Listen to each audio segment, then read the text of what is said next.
Welcome to another episode of Game Boy Roulette, where we take a look at randomly chosen games from the Game Boy library. Babe and Friends. Wait, am I invited? Am I a friend? So yeah, let's talk about Babe, because I'm betting there were at least a few viewers who are scratching their heads. In 1995, the movie Babe was released. Based on the book The Sheep Pig by Dick King Smith, the movie told the story of Babe, a pig who dreams of being a sheep herder, and his many adventures and barnyard friends. You'd think it would come and go, but it was a surprisingly great movie, making over 8 times its budget at the box office, and being nominated for numerous Academy Awards, including Best Picture. Yes, somehow that little talking pig was a huge success, even spawning the now famous tagline, "That'll do, pig." So as odd as the premise was, Babe became a household name in the 90s, albeit rather briefly. And naturally, anything that popular in the 90s had a video game, but in this case it kinda took a different path. Babe and Friends was the first game released for the Game Boy Color and backwards compatible, along with a Tiger Electronics game. Then about 7 years passed before Babe hit gaming again, this time on the PlayStation 2, and that's it. It's actually surprisingly restrained for a video game adaptation, but then again, how the heck do you make a game about Babe? I don't know how interested kids would be in sheep herding. Also, the PS2 game has a notoriously awful reception, which may have killed the franchise off. Poor guy, that pig didn't deserve that. But he does deserve this adorable cover. Just look at that little guy. No wonder Babe was briefly a megastar. He's absolutely precious. And I'm sure that dog, duck, sheep, and chimp all have names, but damned if I can remember them or anything about the movie. So how do you make a game about a pig? Let's take a roll in Babe and Friends. Ooh, owned by Universal and... Grave? Wait, Grave? Grave! You see their name around a lot from this era of gaming. And David A. Palmer. Oh god, everyone worked on this game. There we go. Babe and Friends. Aw, this music's cute. Whoa. Oh, it's one of these cursors. Where it pretends it's a mouse. These always throw me off. Well, nothing left to do but start the pig game. Let's do this. There he am. And that's the game. Oh, what? Hi. What do we do? If you get stuck, you have to press the select button and restart the puzzle. But, like, what do I do? Oh, God. Hi, babe. Complete my puzzle. You and the... Oh, to complete my puzzle. I read that totally wrong. You have to pass the flag. Babe can bark by pressing the B button. Oh, God. I don't know if you guys can hear that. Oh, my God. The bark is so quiet. So... bark. Good work, babe. Oh god, look how compressed that poor dog is. That's neat. The second level follows on directly from the first one. So this is a puzzle game. This way to the farmhouse. It doesn't actually say which way. Hi, babe, it's me, Ferdinand. Start the ship by barking at her. She stops when she hits an object. Okay. Go. Why? So a lot of these games do this. The sound effects are so quiet. We did it. So, this appears to be very similar to the PlayStation 2 game, only it definitely feels more appropriate for the Game Boy Color. Aw, my name is Fleelick.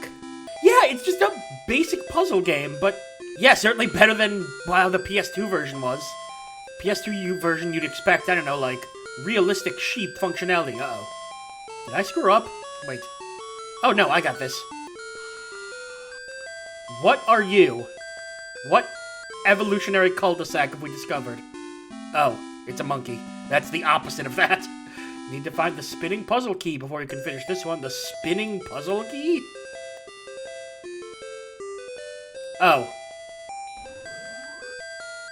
God, the sound effects. So, this is just a weird gripe I have with these games. The sound effects are always so quiet. Nothing's here, babe. Turn back to finish this puzzle. I don't believe you. Alright, a thorough investigation revealed there actually isn't anything cool up here. This is certainly not any kind of amazing game. Let's make that clear right now. It's kind of a dull puzzle game. But it's also not terrible. Did I just break the puzzle? That's a nice animation for moving that. Okay.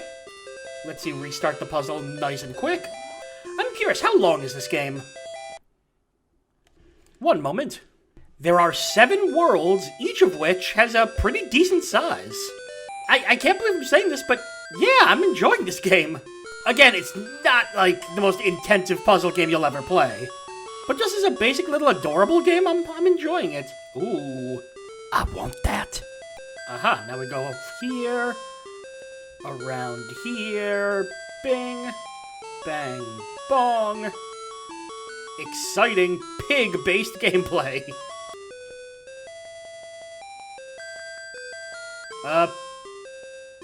Is hay supposed to do that? I know, I feel like hay usually isn't this active. So yeah, it's good. But now the question, how is it when it's in color? Ooh, well the title screen looks nice. Oh, that looks really nice. Ooh, oh man. This is one of the better looking, color versions I've seen. Dog still looks a little messed up. Go this way. Now go this way. Yeah, it's bright, vibrant. Look at this. Wow. Hey, babe, it's Ferdinand. Start the sheep! Exclamation point. What the? It looks like someone painted that exclamation point on. I mean, I've seen some games that have the most slapdash color version, where all they do is just add in, like, oh, we slightly colored this part. We gave these characters a weird outline. But this one looks really nice in color. Man, there's no two ways about it. Babe was a star. Yeah, maybe this game isn't the most fascinating or most in-depth, but it's a charming little puzzle game. Good work, Babe. It's a charming... Aw, they couldn't have colored that differently. Game gets a 0 out of 10. As I was saying, a charming little puzzle game. Looks nice. Sounds nice. I really wish the sound effects were a little louder, but it's not a huge deal. Again, though, hay is not this active. In fact, I'd argue that hay is the most passive thing out there. Wow, that little pig really could do anything, even program a game. One of the things that hurt the PlayStation 2 version is that it was massively simplified gameplay on a system capable of far more. But as it turns out, that was just an unnecessarily upgraded version of this game, which if you ask me is an absolutely perfect fit for the Game Boy. Yeah, it's not exactly a complex or even challenging game, with simple puzzles that anyone can figure out, but sometimes those can be enjoyable, especially when they look nice and control well like this one. There's just something cozy about this game. Get comfortable, take control of a cute little pig, and herd some sheep in an uncomplicated, straightforward game. The Game Boy always had room for games like this. But what I really want to talk about is just how nice the game looked on the Game Boy Color. There have been so many games that just awkwardly fill in the sprites and background, but Babe and Friends actually put a lot of work in. It looked vibrant and colorful, really taking advantage of all the upgrades of the Game Boy Color. It reminds me, oddly enough, of Barbie Ocean Discovery, how the addition of color made all the difference. And with a movie as packed with charm as Babe, adding the color really made this feel closer to the movie than the PS2 version, which is a pretty tall order for the Game Boy Color. Maybe I'm talking this game up a little much. It's about as basic of a puzzle game as you can get, and if you have no interest in playing it, I understand. But honestly, I really liked it. As I said, even with its drawbacks, it's a nice, cozy game. Not much depth, but certainly a lot of charm. You know, I've always wanted to say this unironically. That'll do, pig. That'll do. And that's all for another episode of Game Boy Roulette. Make sure to like the video, comment, and subscribe to follow the series as we continue to dig through the Game Boy vault. I'm BrianJ, and I'll see you next time.